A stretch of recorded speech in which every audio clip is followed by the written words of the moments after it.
আপনারা দেখছেন MN Bangla news. প্রথমেই দেখে নেব আজকের 40টি গুরুত্বপূর্ণ খবর। প্রধান সংবাদগুলো জানার আগে দেখে নিন আজকের খবরের হেডলাইন।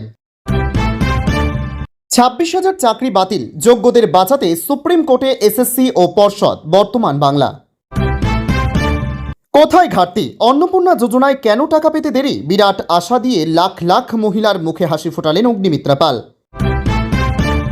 বিধানসভার গ্রন্থাগার থেকে নেওয়া রবীন্দ্রনাথের 19টি বই ফেরত দেননি মমতা, আতান্তরে কর্মীরা। শক্তিশালী ভূমিকম্পে কেঁপে উঠল টোকিও, আহত 23।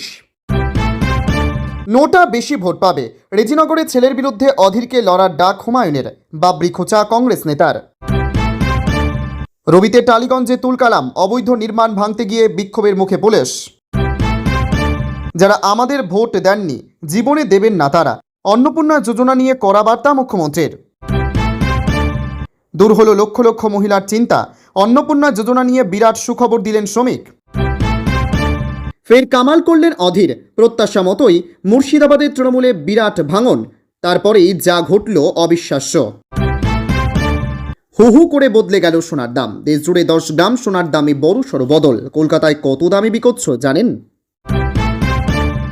আমার দলের লোকেরাও যদি এ বিষয়টা করে সমর্থন করি না, যাদবপুর কাণ্ডে অন্য সুর পুরমন্ত্রী অগ্নিমিত্রার। আধার কার্ডের নাম ঠিকানা ভুল, সর্বাধিক কতবার আপডেট করা যায়, ইউআইডিএআই এর নিয়ম জানুন। বঙ্গোপসাগরে ফের জোরালো ঘূর্ণাবর্ত, ভারী বৃষ্টির সম্ভাবনা কলকাতা সহ জেলায় জেলায়। ফুটপাথ দখলমুক্ত করার অভিযানে তুলকালাম, দুধ গরম করা নিয়ে মন্ত্রীর ধমক, তীব্র আক্রমণ কুণাল ঘোষের। অন্নপূর্ণা ভাণ্ডারের টাকা না পেয়ে চরম পরিণতি মালদায়, অন্যদিকে রাজপথে বসে হাহাকার মহিলাদের। 26,000 শিক্ষকের চাকরি বাঁচাতে সুপ্রিম কোর্টে এসএসআই, শেষ সুযোগ 30 আগস্ট। বর্তমান বাংলা। ওড়িশা উপকূলে ভয়াবহ দুর্ঘটনা, বঙ্গোপসাগরে 24 জন নাবিককে নিয়ে ডুবল জাহাজ, শুরু উদ্ধার কাজ। এতক্ষণ শুনছিলেন সংবাদ শিরোনাম, এবার আসছে বিস্তারিত খবরে। ভিডিওটি ভালো লাগলে লাইক করুন এবং আমাদের ইউটিউব চ্যানেলটি সাবস্ক্রাইব করে আমাদের সঙ্গে থাকুন। পরবর্তী আপডেটের জন্য ধন্যবাদ। বিগত তৃণমূল সরকারের আমলে শিক্ষক নিয়োগ দুর্নীতিতে চাকরি হারানো প্রায় 26,000 শিক্ষকের ভবিষ্যৎ নিয়ে আবারও আইনি তৎপরতা শুরু হলো। শীর্ষ আদালতের নির্দেশে যে সকল যোগ্য প্রার্থীদের শিক্ষকতা চালিয়ে যাওয়ার মেয়াদ নির্ধারণ করা হয়েছিল, তার মেয়াদ আগামী 31 আগস্ট শেষ হতে চলেছে।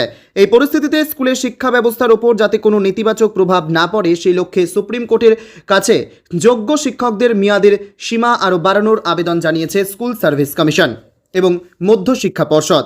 শনিবার উত্তর দিনাজপুরের হেমতাবাদে সারদা বিদ্যামন্দির ক্যাম্পাসে আয়োজিত জেলা বিজ্ঞান মেলায় উপস্থিত হয়ে এই তথ্য নিশ্চিত করেন রাজ্য স্কুল শিক্ষামন্ত্রী দীপক বর্মন। তিনি জানান, পুরো নিয়োগ প্রক্রিয়াকে 100% স্বচ্ছ ও ত্রুটিমুক্ত করতেই একজন সরকারি আমলাকে চেয়ারম্যান করে কমিটি গঠন করা হয়েছে।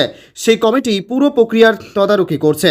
মন্ত্রী আরও বলেন, যোগ্য শিক্ষকদের মেয়াদ যাতে আরও বাড়ানো হয় সেই আর্জি জানিয়ে ইতিমধ্যেই সুপ্রিম কোর্টে আবেদন করা হয়েছে। উল্লেখ্য, এর আগে সুপ্রিম কোর্ট যোগ্য ও অযোগ্যদের পার্থক্য সুনির্দিষ্ট করা না যাওয়ায় পুরো প্যানেলটি বাতিল করেছিল। তবে যোগ্য শিক্ষকদের জন্য বিশেষ বিবেচনা করে প্রথমে 2025 সালের 31শে ডিসেম্বর এবং পরবর্তীতে চলতি বছরের 31 আগস্ট পর্যন্ত কাজ চালিয়ে যাওয়ার অনুমতি দেওয়া হয়েছিল। কিন্তু নতুন নিয়োগ প্রক্রিয়া এখনও সম্পূর্ণ না হওয়ায় ফের মেয়াদ বৃদ্ধির আবেদন নিয়ে সুপ্রিম কোর্টের দ্বারস্থ হল পর্ষদ ও এসএসসি। শিক্ষকদের মেয়াদের পাশাপাশি রাজ্য শিক্ষা ব্যবস্থার আধুনিকীকরণে এক বড় ঘোষণার কথা জানান শিক্ষামন্ত্রী। তিনি জানান, ষষ্ঠ থেকে দ্বাদশ শ্রেণীর শিক্ষার্থীদের উদ্ভাবনী ক্ষমতা ও সৃজনশীলতা বাড়াতে রাজ্যের প্রায় 2000 হাই স্কুলে খুব শীঘ্রই চালু হতে যাচ্ছে অটল ট্যাঙ্কারিং ল্যাব। এই ল্যাবগুলিতে থাকবে 3টি printer, sensor, open source micro controller board এবং অত্যাধুনিক সরঞ্জাম, যা ছাত্রছাত্রীদের ভবিষ্যতে প্রযুক্তিগত অনুসন্ধিৎসা ও দক্ষতা বৃদ্ধিতে বিশেষ ভূমিকা রাখবে। অন্নপূর্ণা প্রকল্পের অধীনে মাসে 3,000 টাকা ভাতা না পাওয়ার অভিযোগে শুক্রবার পশ্চিম মেদিনীপুর সহ রাজ্যের বিভিন্ন এলাকায় মহিলাদের বিক্ষোভ ঘিরে উত্তেজনা ছড়ায়। যোগ্য হওয়া সত্ত্বেও প্রকল্পের সুবিধা থেকে বঞ্চিত হওয়ার অভিযোগ তুলে একাধিক জায়গায় প্রতিবাদে সামিল হন মহিলারা। পরিস্থিতি নিয়ে এবার তৃণমূল কংগ্রেসকে নিশানা করলেন রাজ্যের পুর ও নগর উন্নয়ন দপ্তরের মন্ত্রী অগ্নিমিত্রা পাল। অগ্নিমিত্রা পালের অভিযোগ, তৃণমূল কংগ্রেসের কিছু লোক ভেতর থেকে অন্নপূর্ণা প্রকল্পের প্রক্রিয়ায় গোলযোগ তৈরি করার চেষ্টা করছে। বিষয়টি তিনি মুখ্যমন্ত্রী শুভেন্দু অধিকারীর কাছে জানাবেন বলে জানিয়েছেন। একই সঙ্গে প্রকল্পের যোগ্য মহিলা আবেদনকারীদের ধৈর্য ধরার আবেদন করেন তিনি। মন্ত্রীর আশ্বাস, কোনো যোগ্য মহিলাই শেষ পর্যন্ত অন্নপূর্ণা প্রকল্পের সুবিধা থেকে বঞ্চিত হবেন না। শুক্রবার প্রশাসনিক বৈঠকে যোগ দিতে পশ্চিম মেদিনীপুরের জেলা শাসকের দপ্তরে পৌঁছান অগ্নিমিত্রা পাল। সেখানে পৌঁছানোর পরই কয়েকজন মহিলা তাকে ঘিরে ধরে অন্নপূর্ণা প্রকল্পের টাকা না পাওয়ার অভিযোগ জানান। মহিলাদের সঙ্গে কথা বলে তাদের আশ্বস্ত করেন মন্ত্রী এবং পরে বৈঠকে যোগ দিতে দপ্তরের ভেতরে চলে যান। এরপরে 6টি পুরসভা সংক্রান্ত প্রশাসনিক বৈঠক চলাকালীন জেলা শাসকের দপ্তরের নিচে ফের বেশ কয়েকজন মহিলা জড়ো হয়ে বিক্ষোভ শুরু করেন। খবর পেয়ে বৈঠক ছেড়ে নিচে নেমে আসেন অগ্নিমিত্রা পাল। দীর্ঘক্ষণ তিনি বিক্ষোভকারী মহিলাদের সঙ্গে কথা বলেন এবং তাদের অভিযোগ শোনেন। বিক্ষোভকারীরা মহিলাদের দাবি, তারা অন্নপূর্ণা প্রকল্পের জন্য যোগ্য হওয়া সত্ত্বেও এখনও মাসিক 3,000 টাকা ভাতা পাচ্ছেন না। দ্রুত তাদের প্রকল্পের আওতায় এনে প্রাপ্য অর্থ দেওয়ার দাবি জানান তারা। অগ্নিমিত্রা পাল জানান, অন্নপূর্ণা প্রকল্পের জন্য প্রায় 2 কোটি মহিলা আবেদন করেছেন। সেই সমস্ত আবেদন আপলোড, যাচাই এবং প্রক্রিয়াকরণে কিছুটা সময় লাগছে। তাই যোগ্য আবেদনকারীদের ধৈর্য ধরতে হবে, ধাপে ধাপে সমস্যার সমাধান করা হবে বলেও আশ্বাস দেন তিনি। এদিনের প্রশাসনিক বৈঠকে 6টি পুরসভার নাগরিক পরিষেবা, আলোকসজ্জা, রাস্তাঘাট এবং গণশৌচাগার সহ একাধিক পরিকাঠামোগত বিষয় নিয়ে আলোচনা হয়। তবে অন্নপূর্ণা প্রকল্পের টাকা না পাওয়ার অভিযোগে মহিলাদের বিক্ষোভই এদিনের বৈঠকের বাইরের অন্যতম আলোচনার বিষয় হয়ে ওঠে। রবীন্দ্রনাথের 19টি বই প্রাক্তন মুখ্যমন্ত্রী মমতা বন্দ্যোপাধ্যায়ের জিম্মায়। রবীন্দ্র রচনাবলীর 18টি খণ্ড এবং অপরটি সঞ্চয়িতা। বইগুলি ইস্যু করা হয়েছিল অনেক দিন আগে।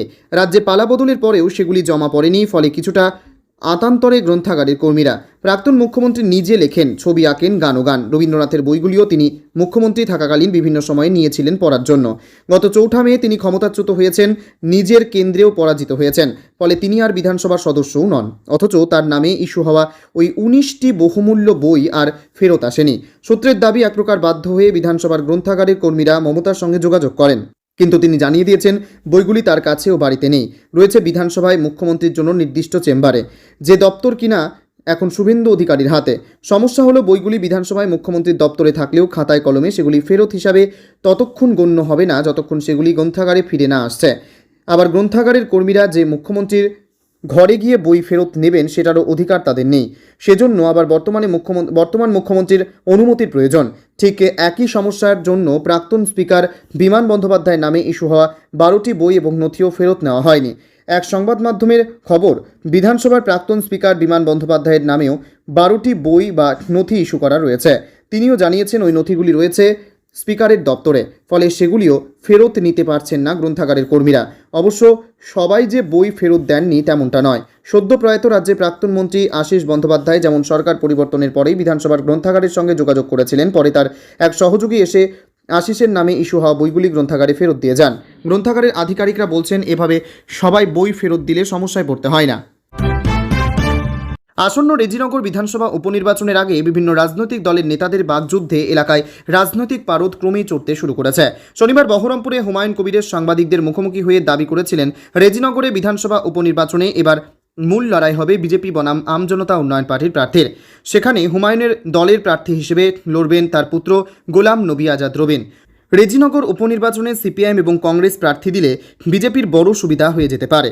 এবার তাকেই পাল্টা জবাব দিলেন অধীর চৌধুরী। হুমায়ুন প্রসঙ্গে মুখ খুলে এবার তাকে তীব্র ভাষায় আক্রমণ করলেন প্রাক্তন প্রদেশ কংগ্রেসের সভাপতি তথা বহরমপুর লোকসভা কেন্দ্রের প্রাক্তন সাংসদ অধীর চৌধুরী। রবিবার বহরমপুরে সাংবাদিকদের মুখোমুখি হয়ে অধীর চৌধুরী বলেন, যে ব্যক্তি একথা বলেছেন তিনি গত বিধানসভা নির্বাচনে বিজেপির দালালি করার জন্য একটা দল তৈরি করেছিলেন। তার প্রার্থীরা একের পর এক আসনে বিজেপিকে জিতিয়েছে। অধীর চৌধুরী অভিযোগ করেন, বাবরি মসজিদ করার নাম করে মুসলমান ভোটকে একত্রিত করে বিজেপিকে জেতানোর ব্যবস্থা করেছেন, কিন্তু তারপরেও কি বাবরি মসজিদ করতে পেরেছেন? আমরা জানতে চাই বাবরি মসজিদ না হওয়ার পেছনে কারণ কি। ও বাবরি মসজিদ করতে চাইছেন না, বাবরি মসজিদের নামে বিজেপির সুবিধা করে দিতে চাইছেন। এত মাস হয়ে গেল তাও কেন বাবরি মসজিদ হলো না তা জেলার মানুষকে জানান। প্রাক্তন কংগ্রেস সাংসদ আরও বলেন, বাবরি মসজিদ তৈরি করতে সিমেন্ট বালির টাকা বা আমরা শুনেছি বাবরি মসজিদের নামে শয়ে শয়ে কোটি টাকা চাঁদা উঠেছে। তাহলে বাবরি মসজিদ নির্মাণে কি অসুবিধা হচ্ছে সেটা সকলকে জানান। এখন আর মসজিদ নির্মাণের কাজ হচ্ছে না, সেখানে ঘাস জন্মাতে শুরু করেছে। একসময় ওই এলাকায় মেলা হচ্ছিল, নামাজ পড়া হতো, সব বন্ধ হয়ে যাচ্ছে। অন্যদিকে আসন্ন রেজিনগর বিধানসভা উপনির্বাচনে আমজনতা উন্নয়ন পার্টির প্রতীকে নিজের ছেলে রবিনের জয় সম্পর্কে 100% নিশ্চিত হুমায়ুন কবির। তিনি বলেন, আমার ছেলে ওই কেন্দ্রে জিতে বসে আছে। আমি অধীর চৌধুরীকে আমন্ত্রণ জানাচ্ছি ওই কেন্দ্রে কংগ্রেসের প্রতীকে লড়ার জন্য। উপনির্বাচনে জিতে অধীর চৌধুরী দেখান তিনি কত বড় মাস লিডার। রেজিনগর উপনির্বাচনে কংগ্রেস এবং সিপিএম প্রার্থী থেকে নোটা বেশি ভোট পাবে। টালিগঞ্জে রবিবার ছুটির দিনেই তুলকালাম কাণ্ড। ওয়াকফ বোর্ডের সম্পত্তি দখল করে পার্টি অফিস বানিয়ে রেখেছিল তৃণমূল কংগ্রেস। এতদিন সেটাই দখল করেছিল রাজ্যের পূর্বতন শাসক দল। সেই দলীয় অফিস ভাঙতে গিয়েই গণ্ডগোল বেঁধেছে। অভিযোগ, রাজ্যে পালাবদলের পর তৃণমূলের ওই দলীয় অফিসে আর কোনো কর্মী আসে না, কিন্তু বর্তমানে সেই দলীয় অফিসে কয়েকজন গরিব মানুষ বসবাস করছেন বলে দাবি স্থানীয়দের। যদিও ওয়াকফ বোর্ডের সম্পত্তি জোর করে দখল করে রাখা যায় না, আদালতের নির্দেশ হাতে নিয়েই টালিগঞ্জের সাহেববাগানে গোটা এলাকা কড়া নিরাপত্তা চাদরে মুড়ে ফেলা হয়েছে। মোতায়েন রয়েছে বিশাল পুলিশ ও কেন্দ্রীয় বাহিনী। বিক্ষোভরত স্থানীয়দের দাবি, বিগত 15 বছর ধরে এই জায়গায় নির্মাণ করা হয়েছে। আগের সরকারের দলীয় অফিস ছিল, তখন কেউ কিছু বলেনি। আচমকায় আজ সকালে পুলিশ এসে উচ্ছেদ করছে। বেশ কয়েকটি পরিবারে এখন তৃণমূলের ওই পার্টি অফিস থাকে। আগাম কোনো নোটিশ দেওয়া হয়নি। এখন ওই গরিব মানুষগুলি কোথায় যাবে, এই দাবিতেই বিক্ষোভ দেখাচ্ছেন স্থানীয়রা। যদিও পুলিশের দাবি, তৃণমূল জোর করে ওয়াকফ বোর্ডের সম্পত্তি দখল করে রেখে এই নির্মাণ করেছে। সেটা ভাঙার ও ওয়াকফের সম্পত্তি উদ্ধারের নির্দেশ রয়েছে, তাই সেই অবৈধ নির্মাণ ভেঙে জমি পুনরুদ্ধার করা হচ্ছে। বিক্ষোভের মাঝেই বুলডোজার দিয়ে অবৈধ নির্মাণ ভাঙার কাজ শুরু করেছেন প্রশাসনের আধিকারিকরা। মোতায়েন রয়েছেন কেন্দ্রীয় বাহিনী।